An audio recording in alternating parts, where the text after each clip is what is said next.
오늘 느헤미야 9장 4절부터 6절 보겠습니다. 느헤미야 9장 4절부터 6절입니다. 레위 사람 예수아와 바니와 감미엘과 스바냐와 분니와 세레비아와 바니와 그나니는 단에 올라서서 큰 소리로 그들의 하나님 여호와께 부르짖고 또 레위 사람 예수아와 감미엘과 바니와 하삼느야와 세레바와 호디야와 스바냐와 부다히야는 이르기를 너희 무리는 마땅히 일어나 영원부터 영원까지 계신 너희 하나님 여호와를 송축할지어다. 주여 주의 영화로운 이름을 송축하올 것은 주의 이름이 존귀하여 모든 송축이나 찬양에서 뛰어남이니이다. 오직 주는 여호와시라. 하늘과 하늘들의 하늘과 일월 성신과 땅과 땅 위의 만물과 바다와 그 가운데 모든 것을 지으시고 다 보존하시오니 모든 천군이 주께 경배하나이다. 아멘.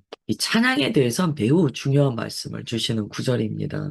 우리가 어제 살펴본 말씀이요. 이스라엘 백성들이 말씀을 청하여 말씀을 듣고 그리고 민족적인 회개로까지 나아가는 내용이 나와 있었어요. 자신의 죄와 또한 조상들의 허물까지 자복하면서 하나님 앞에 겸손히 나아가게 됩니다. 이 회개의 깊은 자리, 주님 앞에 자기 자신을 내어드리며 마음을 찢고 주님 앞에 나아간 그 자리에서 찬양이 터진다는 거예요. 굉장히 중요한 대목이에요. 우리가 무엇을 찬양합니까? 구원을 찬양하는 거야. 우리가 무엇을 찬양하냐면 나를 지으신 온 세계를 지으신 그 창조주 하나님을 찬양하는 거예요. 왜 주님께서 우리를 찬양하도록 지으셨는가? 이건 다르게 표현하면은요. 피조물은 창조주 하나님을 찬양하지 않을 수가 없다는 거예요. 찬양할 수밖에 없다는 거예요. 왜요? 나의 존재 자체가 전능자 하나님으로부터 출발했기 때문에 자기가 피조물인 것을 아는 자는 찬양할 수밖에 없다는 거예요. 왜 돌들도 찬양하고 풀들도 찬양합니까? 왜 온 동물들이 주님을 압니까? 피조물은 마땅히 안다는 거예요. 그러니까 어떻게 보면 사람이 가장 무지한 거예요.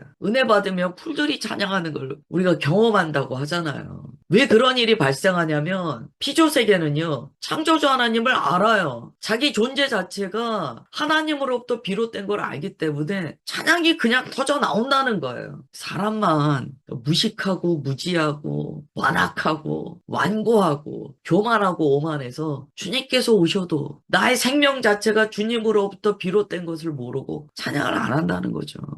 그래서 찬양은 무엇인가? 마땅히 피조물인 것을 아는 자가 찬양할 수 있습니다. 또한 구원받은 자가 찬양하는 거야. 그 구원의 감격이 있잖아요. 찬양할 수밖에 없다는 거예요. 지금 오늘 본문에 보시면은요. 이들이 회개가 터졌어요. 그 전에. 이 회개가 터졌다는 것은요. 자신들의 위치를 알았다는 거예요. 피조물로서의 위치. 하나님께 지음받은 아담으로서의 자기 자리를 깨달았다는 거예요.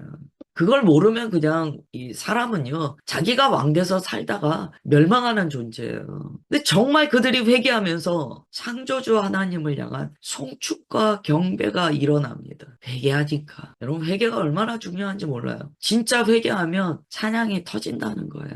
내 상황에 어떠함이 어디 있습니까? 나를 창조하신 주님께 찬양이 터져요. 또한 구원받은 그리스도인은요, 나의 상황이 아니에요. 내가 지옥불에 떨어져야 되는 자임에도 불구하고 예수님으로 말미암아 내가 구원받았잖아요. 견디지 못하는 거예요. 구원의 하나님, 구원의 예수님, 구원하신 성령님을 견디지 못하는 거예요. 그 찬양이 터진다는 거예요. 그게 지금 장면입니다. 지금 장면. 매우 매우 중요한 장면이에요. 이들의 찬양이 어떻게 터졌는가를 본다면 찬양의 본질이 나옵니다. 찬양은 나의 위로를 위해서 하는 게 아니에요. 그래서 주님께서는 우리를 주님을 찬양하는 존재로 지으셨다라고 말씀하세요. 자신의 존재가 무엇인지를 정말 깨닫는 자는 이 본질적인 찬양이 나오게 됩니다. 나를 지으신 주님. 우리 찬양 있잖아. 나를 지으신 주님 내 안에 계셔. 이게 얼마나 놀라운 구절인지 몰라요. 찬양은 그때 터지기 때문이에요. 너무 이제 이 찬양의 본질 없이 우리가 그저 가락에 취해서 이렇게 찬양할 때도 많아요. 네, 오늘 구절은요. 그 본질을 가르쳐줘요.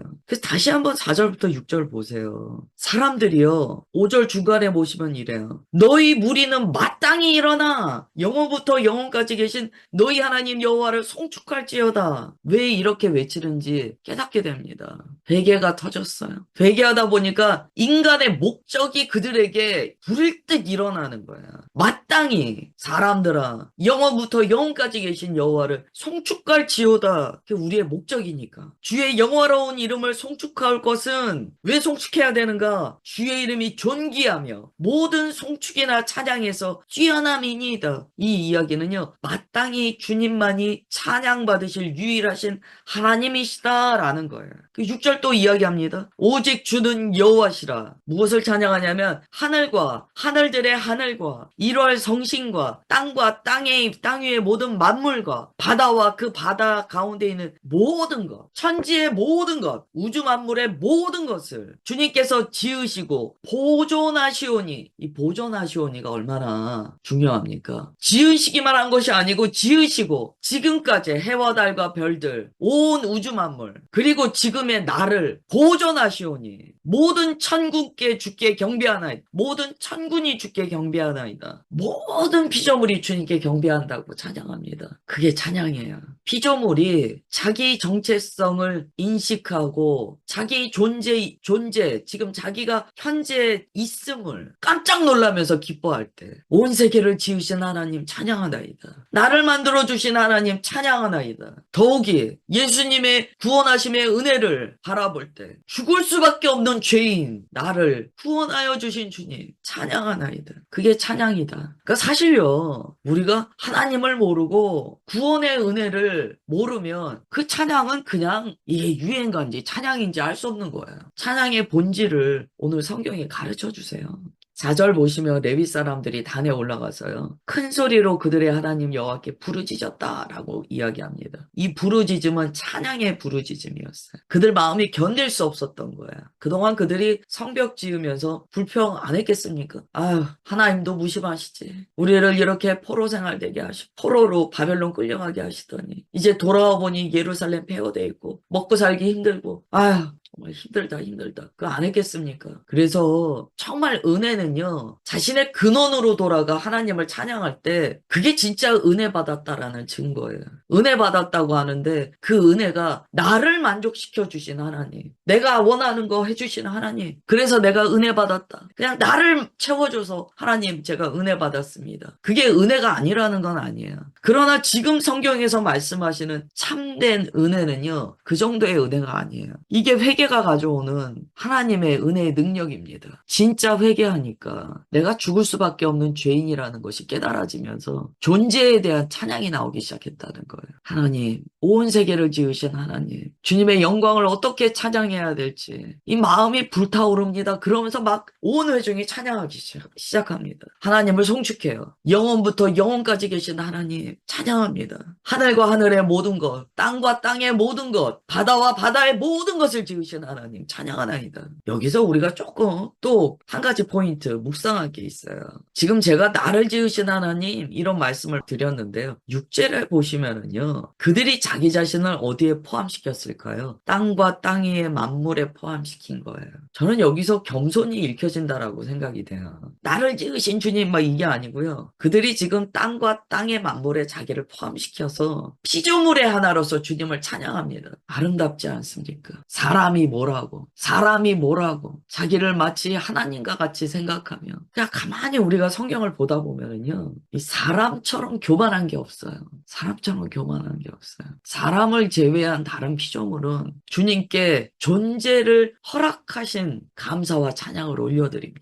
아버지한테 큰 소리 치는 거는요, 자식밖에 없는 거예요. 아버지가 조물주이신데 큰 소리 치는 건 철없는 자식밖에 없는 거예요. 그리고 이제 7절부터 자기들의 역사를 이야기해요. 우리가 지금 금요일 날 역대기서를 보고 있어요. 역대기서 역사가 왜 중요하냐면 그냥 자기 자신이 있기 전에 주님께서 얼마나 수없이 많은 계획과 역사를 통하여 구원의 은혜를 완성하셨는가를 깨닫기 위해서예요. 내가 지금 여기 어떻게 있게 됐는가? 역사를 되짚어 가다 보면 너무 자기 존재에 대한 하나님의 세밀하고 무거운 일하심을 경험한다는 거예요. 아이가 태어나서 자랍니다. 저절로 자라는 게 아니잖아요. 계속 누군가는 수고를 했다는 거예요. 그 아이의 성장을 위해서 수고했다는 거예요. 우리가 언제 감사를 경험하냐면 내가 여기까지 온 게 그냥 온 게 아니었구나. 내가 태어났을 때 아무도 내게 먹여주지 않았다면 내가 여기까지 올 수 없는 거예요.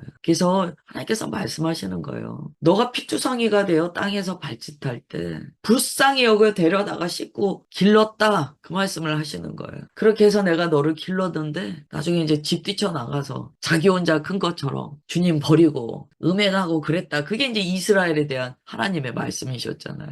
그 발짓하던 자가 뭡니까? 가만히 있으면 죽을 자예요. 오늘 말씀에서 뭐라고 말씀하시냐면 6절 중간 보세요. 모든 것을 지으시고 다 보존하시니 보존이잖아요. 보존. 이제 보존하여 주신 그 역사를 7절부터 8절까지 계속하여 이야기합니다. 뭐 계속 그 뒤에도 나와요. 먼저 7절 8절 보겠습니다. 주는 하나님 여호와시라. 옛적에 아브라함을 택하시고 갈대아 우르에서 인도하여 내시고 아브라함이라는 이름을 주시고 이게 생각해보면 어떤 사람은 이럴 수 있잖아요. 그게 나랑 무슨 상관이야. 상관이 있으니까 얘기하는 거예요. 나는 한국 사람인데 이게 나와 무슨 상관이야. 우리가 혈통으로는 이 육신적으로는 한국 사람이에요. 그러나 우리는 예수 그리스도로 거듭나 하나님의 가족이에요. 영적인 이스라엘이에요. 실제로 우리와 왜 상관이 없습니까? 하나님의 역사와 지금 나를 있게 하신 주님의 일하심이 지금 여기 적혀 있어요. 성경에. 주는 하나님 여호와시라. 옛적에 아브라함을 택하시고 갈대아 우르에서 인도하여 내셨어요. 그 발걸음이 나와 무관하지 않다는 거예요. 아브라함이라는 이름을 주시고 아브라함 열국의 아비 그 열국 가운데 내가 포함된다는 거예요. 지금 오늘 예배드리는 내가 포함되는 거예요. 아브라함이라는 이름을 주시고 그의 마음이 주 앞에서 충성됨을 보시고 그와 더불어 언약을 세우사 그 언약이 누구와 상관이 있습니까? 오늘 예배드리는 나와 상관이 있어요. 그 언약에 내가 포함됐기 때문에 너의 자손이 하늘의 별과 같이 바다의 모래와 같이 많을 것이다. 그 별과 모래에 내가 포함되기 때문에 이 언약이 남의 얘기가 아닌 거예요. 언약을 세우사 가나안 족속과 헷 족속과 아모리 족속과 브리스 족속과 여부스 족속과 기르가스 족속의 땅을 그에게 씨에게 주리라 하시더니 가나안 땅을 너의 자손에게 주리라. 그 약속이 지금 내게 주신 약속이잖아요. 하나님의 기업을 너에게 준다. 그게 무엇입니까? 우리가 하나님 나라의 시민권자다. 그 얘기잖아요. 이 이야기는 남의 얘기가 아니에요. 지금 내게 하시는 말씀이에요. 그 말씀대로 이루셨사오니 아멘. 찬양은 누가 하냐면 그 말씀대로 이루어진 자가 주님 앞에 찬양한다는 거예요. 그걸 경험 못하면 어떻게 찬양합니까? 그걸 경험 못하면 찬양의 가사는 그냥 유행가예요. 아무 그런 감동 없는 거예요. 그래서 어떤 유행가를 원하냐면 내가 듣기 좋은 유행가, 내 마음을 흡족하게 해주는 유행가 찾는 거예요. 그 유행가 같은 찬양을 찾게 돼요. 그런데 지금 이스라엘 백성이 어떻게 하냐면 정말 주님을 찬양하는 거예요. 예배 부흥 가운데 찬양의 부흥이 일어났다라고 가르쳐 줍니다. 그 말씀대로 이루셨사오니 주는 의로우심이로소이다. 주님은 옳습니다. 이렇게 이야기합니다. 주님은 옳으십니다. 주님은 의로우십니다. 이 창조주 하나님을 다시 만나고 나를 구원하신 예수님을 다시 만나 우리가 새롭게 되면은요. 그전에는 좀 이런 경향이 있어요. 하나님은 이것도 안 해주셔. 하나님은 나를 사랑하지 않나 봐. 막 이럴 때가 있어요. 그런데 정말 우리 안에 회개와 예배 부흥이 일어나잖아요. 그때 쌍따봉 이렇게 엄지손가락 딱 드는 것처럼 그때 우리 안에서 뭐가 일어나냐면 우리 주 하나님은 의로우십니다. 주님은 옳으신 하나님이십니다. 이게 나옵니다. 그래서 모라비안 교도들이 뭐라고 했습니까? 그 일렁이는 파도 가운데 내가 여기서 죽어도 만약에 내가 죄지어서 내가 정말 주님께서 보실 때 내가 구원받을 만한 가치가 없어서 내가 지옥에 들어가더라도 주님은 옳으십니다. 쌍따봉을 하잖아요. 왜 그게 나옵니까? 진짜 회개했기 때문이에요. 진짜 자신의 근본이 피조물인 것을 깨닫고 그로부터 구원의 자리까지 나아가다 보니까 아는 거예요. 하나님은 절대적인 의를 가지신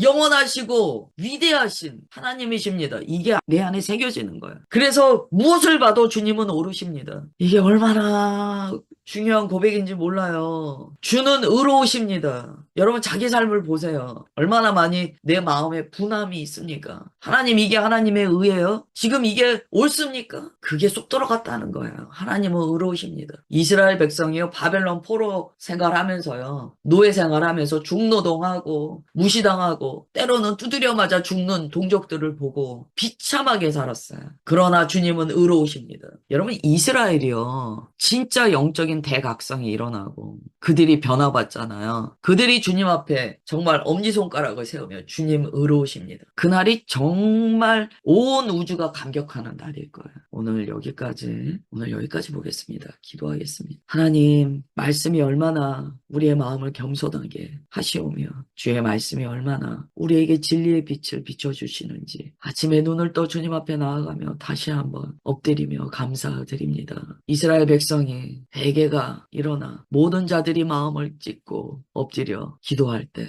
그들의 입에서 터져나온 이 찬양을 우리에게 부어 주옵소서. 겸손하다는 말 자체가 맞지 않을 정도로 겸손할 수밖에 없는 그냥 낮은 자인 우리가 회개를 통하여 온 우주 만물을 창조하신 하나님 앞에 피조물로 서는 그 역사가 있게 하옵소서. 죽을 수밖에 없는 이 죄인이 예수 그리스도 십자가의 은혜로 구원받았다는 그 자체가 마음에 다시 새겨져 구원의 은혜를 찬양할 수밖에 없는 영적 각성과 예배의 부흥이 우리 가운데 있게 하여 주옵소서. 주님 오늘의 말씀을 사모함으로 주님 앞에 붙들고 나아갑니다. 오늘 말씀을 함께 나눈 주의 자녀들이 주님 안에서 참된 예배자로 일어나게 하옵소서. 주님 그렇게 붙드시고 이끌어 주심을 믿사오며 사랑하는 주 예수 그리스도의 이름으로 기도드리옵나이다. 아멘.